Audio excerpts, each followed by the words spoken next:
There is a website that all these regional, think tanks are there.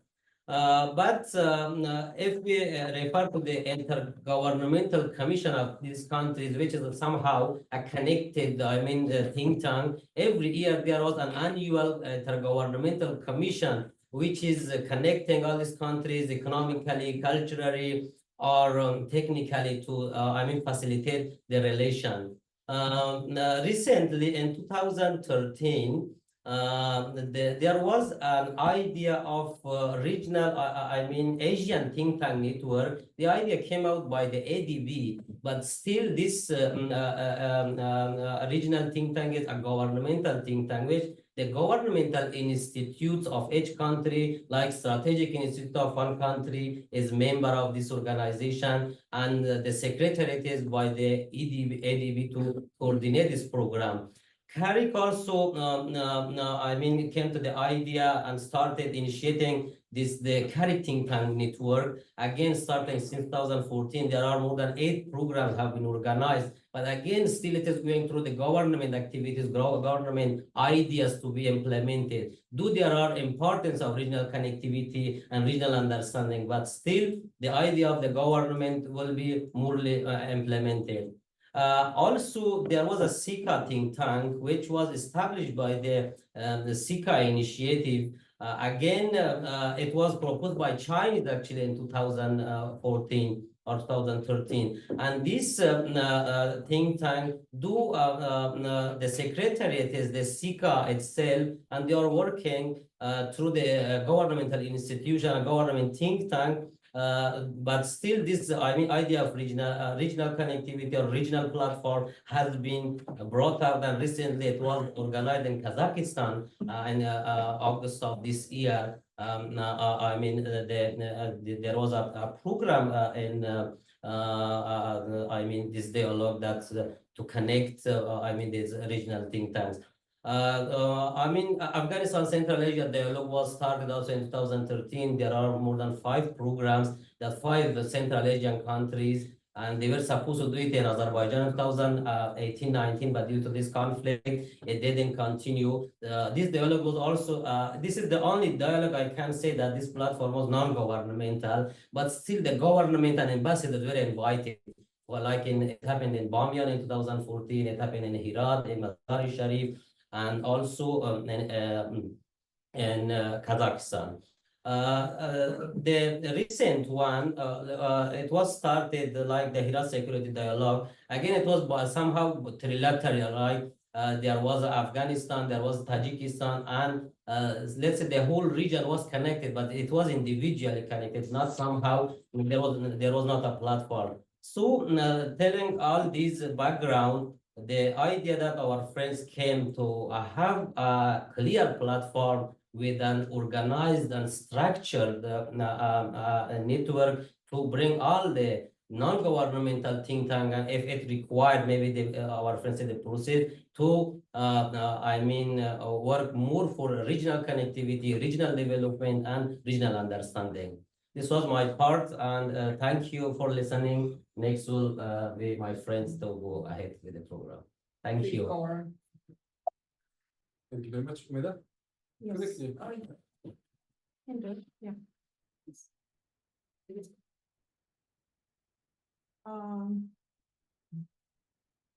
Dear colleagues,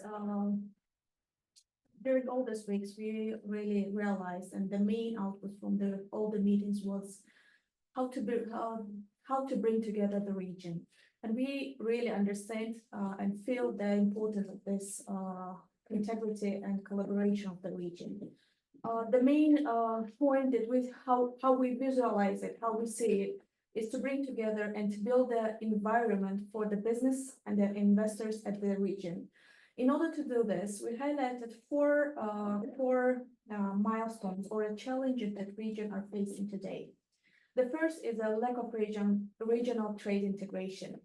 There is a lot of trade agreement in the region, but I would highlight that there is no unification at this agreement, and even in the Caucasus or the Central Asia countries, which raises the complexity in the border procedures tariff barriers, and others.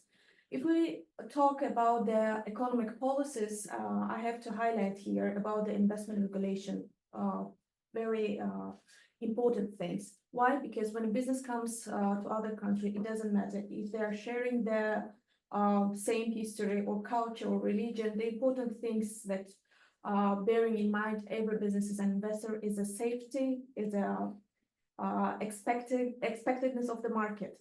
So the regulation that they are looking for, it is a capital market regulation, the bankruptcy regulation, the investors protection law, and also the standards, which is very important for the financial analysts who are bringing together all the papers for the investors and the businesses are the standards that most of the today's economic blogs are working on as how to make a unique standard for everyone to talk in one language, which is the audit standards and the accounting standards. So the third and very important one for the region is resources, water resources or the energy resources. These two are the most, how to say this, what is it? Vital one. Because in a region, some of the countries have energy resources as their power and their strengths, and in other countries who are really relying on the water resources management, such as Tajikistan and Kyrgyzstan, and the main resource are come from these two countries to the region. This engagement or finding the floor where the connection or the collaboration will build in order to have the safe collaboration in business is very crucial. By working and researching on these main challenges that businesses are facing, we find out that yes, government is working on something. There is a lot of international financial institutions and some think tanks, but we want to bring together and to have a platform where all this will, where the network can talk together and have the access to the research-based information. So the lack of region economic framework based on the platform is brings together this idea for us in one basic forms. So I will give the floor to my colleagues Komron, who will elaborate on the form of this platform and how this gonna work together. Thank you. Thank you very much, Meda.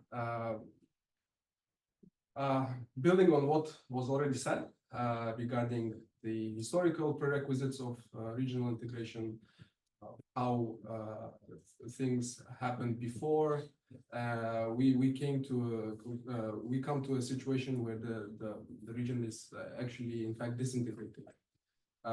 We were mindful about choosing the economic sphere because that is probably the easiest sphere of integration for the region. But even if you look there, if you just take, for example, Central Asia, the share of Central Asia in global trade, for example, is less than 1%, and share of intra-regional trade within all these countries is just nearly 6%, which is quite low. There is no integration economically.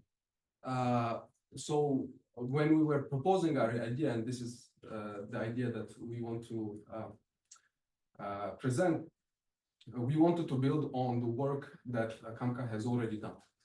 CAMCA has nearly 300 high-profile individuals, fellows, in 10 countries of the region. And I think all of us, when we were applying for this fellowship, we were very excited because we see the level of the fellows, the previous fellows that currently work. And all of them are high-profile individuals who can influence. So the thinking behind was, okay, how can we actually utilize this network more? So it started as a fellows network. It sort of naturally evolved into a forum. Can I have an expert? It works sometimes and it's sometimes doesn't. So there is a CAMCA forum that is actually also a very important event that happens in our countries. But we wanted to see how we were audacious enough, basically, to propose how we could intensify its work. And our thinking process basically was, okay, we've been working with the think tanks, we've been visiting the think tanks here in the US, and we see that there is attention to the region, a lot of attention from some, medium attention from some, and some there is no attention. And then we saw that, we see that also there is attention, obviously, from the government of the US, in this case, or international organization. They all work in Tajikistan. USAID works in Tajikistan. SIPE works as an NGO in Tajikistan, not Central Asia, Georgia, and all the countries. So we think our basically thesis is that there is not enough exchange of information, exchange of experience, exchange of thoughts between all these stakeholders that have Central Asia and Caucasus, South Caucasus, and Mongolia in mind. So the idea behind this was, okay, let's help work on how we could actually make this collaboration possible between thought leaders, between think tanks, and all the other stakeholders. And our idea right now is based on building up on what CAMCA already has, which is CAMCA already has working groups within its structure on education, on economic policies, and so on and so forth. So to build up on that, our proposition would be to use a digital platform. Currently, if some of the issues that we see, and this is by no way a criticism, it is just our proposition, is that, for example, we assume that there is fellow passivity in some level, maybe. I think this is for the foundation and for the institute to decide. But our thought process is like that. The number two is there is no cross cohort, say, connections. The way we can actually connect is we actually go to the forum, and we can meet people there. But then some people might not go to the forum sometimes. So and then the third one, so building up on this, we thought, okay, if we have a digital platform where, or you can go to the website. Sorry, I'm losing my thoughts here. Or you can go to the website, that CAMCA network website, and check. But if you want someone that interests you, for example, your area, you have to actually go to every profile and see if that person intersects. So this digital platform could basically act as a place where this knowledge, these conversations can take place according to thematic working groups. This platform can also be a knowledge repository where all of the stakeholders that are interested could contribute the knowledge that they have. And this could also be AI tools. We are in 21st century. AI tools could be actually used to connect fellows amongst each other. So a certain level of segmentation of fellows' background would be needed. And we basically, this person is from this country, this is his background. So it makes it easier for other fellows to find like-minded, not like-minded, but people with backgrounds that interest them, and help them make those connections and collaborate. And it's also not only fellows, but perhaps certain stakeholders that are interested could also utilize this platform in order to propose their basically projects. That will need the third step, which is cross-country task forces. Basically, this is something that will touch upon a little bit, but this is essentially the segmentation, basically, of the fellows that we have. And once that is done, and if we go into an area where we can actually work with a few think tanks in the region and in the US on joint projects, a certain level of capacity building will be needed, and mentorship for local actors, for tanks in our countries, so that they have the same language to talk about. However, so these are the strengths. I think I don't want to stop on this. I think this is quite obvious. Building the network, perhaps there is an opportunity to have a more stronger policy influence. and an opportunity to share resources amongst each other. But obviously there are a lot of challenges. We were mindful that we are proposing a platform for think tanks to think tanks. And obviously all the think tanks are always working on the same issues. And we understand that probably these are the kind of questions they ask themselves all the time. So in that regard, we are, I think, humble. But nevertheless, there is certain challenges as risks that we see. Number one, obviously, each think tank, particularly in the region, they are sometimes ideologically driven or government driven. So that sort of might hamper the situation where they can collaborate. And as a proposition, we propose to have a neutral area of sort of unanimous support, for example, economic development, where I think everyone has their interest in. The second challenge, there's more challenges to this, but these are the three that we think that are the main ones. The resource is going to be an issue, obviously a very strong issue. And I think in the beginning, for the initial setup or for proof of concept, basically, we will need the support of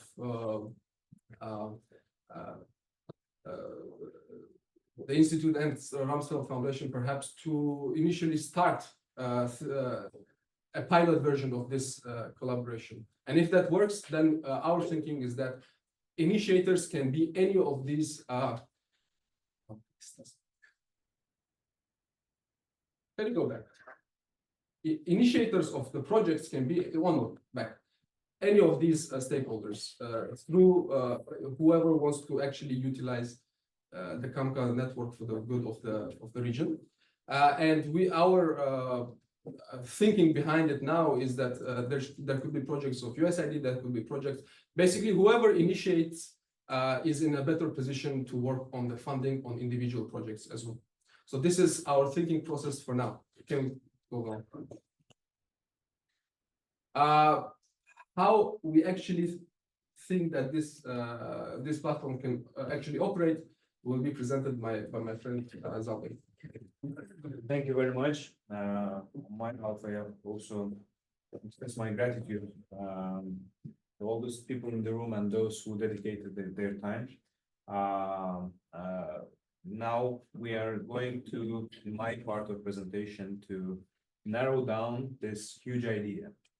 Because first thing we need to understand how this platform actually can become to effective, efficient, and full of power structure. I like the expression which is in US, driving the businesses. It's like go big or go home. So we started this idea as a go big because for us, the main issue, the main objective is to bring this platform to the phase when it is respected in the region. It's non-political. It is all about prosperity, economic development, and integration of the region. So to achieve this, we need to understand how we should operate. In this first phase to start, what we should start, we decided to start from actually pilot, as my fellow friend mentioned, and this should start with the selection of think tanks from the CAMCA region and maybe US and other think tanks to develop proof of concept projects. So in this phase, preferably we'll try to get in not too much, but those who are really interested and enthusiastic, preferably from the CAMCA network, our network, to understand how it works and how it doesn't work. So basically, after this phase, we are going to set up a digital collaboration platform, which will allow us to perform regular meetings, online webinars, and shared research library. So basically, it can be probably separate one-pager website, or it can be integrated in a CAMCA website where you can access, and it's not expensive, it should be cheap, the first stage to get those who are in the project in one place to share the information, to coordinate the works and understand who does what. And then in the phase 3, we are going to expand membership and integrate into the annual conference of CAMCA Forum. So basically, our goal here, if it's said shortly, to work out how it works, then to bring people there, and then to integrate it and announce it in annual forums and understand how it can work. So how the piloting and proof of concept is going to work. First, we need to structure the platform, understand how we structure it, how we create it, how we deal with that. Then we should identify stakeholders, which mostly done in the previous presentation also. But what is this in our understanding? It's not just identifying those who can contribute or who can add some value, but also those who should hear the voice. So our aim here to bring issues that are important to those who should hear that and who should take action, because we are not those who can take global actions like regional actions. We can do it in small parts. We can initiate small things. We can use and utilize our network, but to bring this voice of the platform, for this we need to understand who are the most influential stakeholders, which obviously are governments, international organizations, unions, and etc. So basically, after that phase, like identifying them without contacting, without touching, we just identify them. Then we select pilot think tanks, as I mentioned, and thought leaders and any other potential, platforms and digital spaces what can be useful for this. Then obviously after this part is done and some kind of leadership is formed, we are going to define, not we, like that board, that leaders who are selected, they will define the key areas for collaboration. So basically, of course, these key areas should comply with the goal and objective of the platform. There is, of course, some limitations, but after identifying this, at least one or two main, the biggest issues that we want to address, it might be trade policy, digital transformation, and another project. They should form the focus groups and start regular collaborative sessions. So basically, what does it mean? Those chosen pilot think tanks will meet each other, will discuss the progress, will understand the challenges, opportunities, and start working on that. So basically, for that, we need to allow them to upload and to bring together all their researches and all other researches and all the things that are already done to one place. So at that, no, it's too early. To understand why we're doing that, like in operational part, and what's the main goal of operation, after we bring it together and we create this actual platform which can bring and raise voice, we need to understand that how in one example, for instance, it can work. So it might be, for example, Silk Road visa, which was mentioned by our fellows and speakers, for example. Let's take that as an example. So basically, we bring it through the system, like we bring it to the think tanks, they work on it, they research it, they bring it to the table, and then they are communicating it to the stakeholders and bringing it to the table as a ready and researched project which has pros and cons and understanding, is it feasible or not. So basically, afterwards, in a couple of years, this proof of concept will become an actual platform that will have a structure, that will have understanding how it operates, and that will bring all those people together, to start making the region better place. Now I'm transferring presentation part to my fellow, and he will describe platform leadership structure.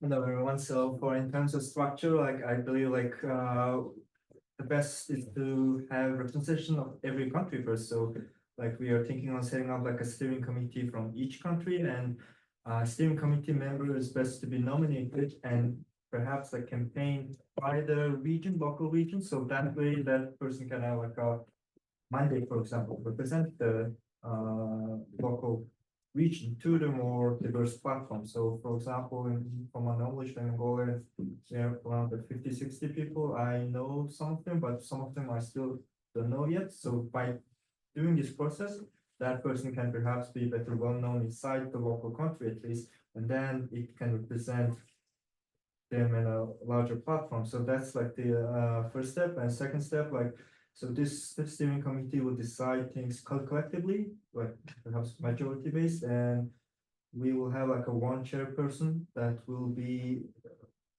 optimal if it's from the host country that's hosting CAMCA, for example. That will be more optimal because during the host CAMCA event, the chairperson can perhaps better be more aligned and perhaps can set more agenda in the meeting. So that way it'll be more smooth, it'll be more operationally efficient. So that's basically that's the structure, right? But in terms of how it will work, basically there needs to be a loop between the local community and the platform's leadership, because local community, for example, in Mongolia or Uzbekistan, Kazakhstan, and any of the individual country, we know what kind of business environment we are in, we know what kind of problems we have, and we know what kind of changes are being made.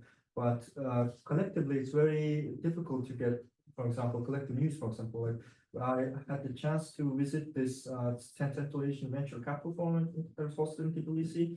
And during that time, like it was my first time getting experience on how like businesses were done, startups environment were done in Georgia, Uzbekistan at the time, and Kazakhstan times, for example. So that news, that's just in one subsector of the field. So if there's like local country, for example, like Mongolia currently, like we're having like a large tree plantation campaign funded by government and local company. If perhaps that project is viable and wants to expand to Central Asia, then like doing it alone will be very difficult on a standalone basis. But if we do it with through this platform, let's assume like we discuss this in a collective steering committee, and steering committee member, since each of them were nominated and campaigned through that region, that person can connect that to specific people inside the network, and also that person can provide updates on, for example, how is it like to be set up NGO, like that specific region, and what's like the updates are there any like similar projects in the region, so it'll be much more efficient for regional cooperation. So cooperation starts with the info flow, and for that we need the first thing is an info flow loop. And secondly, like since there will be many different CAMCA network has many different interested professionals from businesses to governments and policy making. Like we can have like a certain working groups for specific project, like it's the tree plantation, maybe like environment and NGO related. If it's certain like a business related one, it can be like entrepreneurship, and that way it will provide like a more regional cooperation through that. So that's the vision of how perhaps we can structure the leadership structure, and perhaps how we can align with the overall CAMCA forum itself. Because if the chairperson is from the hosting country, then we can align more on the topics. And during the event, host event, an annual event, perhaps we can discuss on our collaborated projects during that annual event. So it will be more efficient that way. And so I guess we're going into a conclusion now. So that's all of our colleagues friends talked. So why do we need this? Because CAMCA has we have a very good professional broad network of high talent people working in different fields across the region, and we can unify this to a more regional cooperation, and that can benefit in many ways. Like for example, like as mentioned, like if you want to do like a visa program, for example, we can do it easily because we have all these professionals from various fields in all different areas. Doing it standalone basis will take a lot of time doing research, finding the right people, and then contacting it, and et cetera, et cetera. So we can do things more faster. And Also, most importantly, I guess like each of our countries are smaller compared to their bigger neighbors in the north, south, west, or east.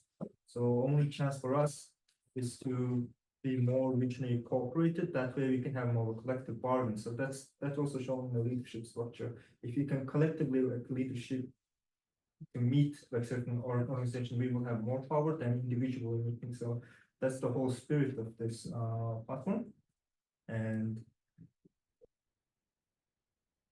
I guess yeah, so at this point I talk, so I guess in the end, like I would like to end like since like global geopolitical environment shifted in the last 4 years since COVID and Ukraine war. So during this time, like it's even more important for our countries to be unified if you wanna deal with the bigger players in geopolitics. So that's why we think this digital platform would be beneficial for everyone. Thank you.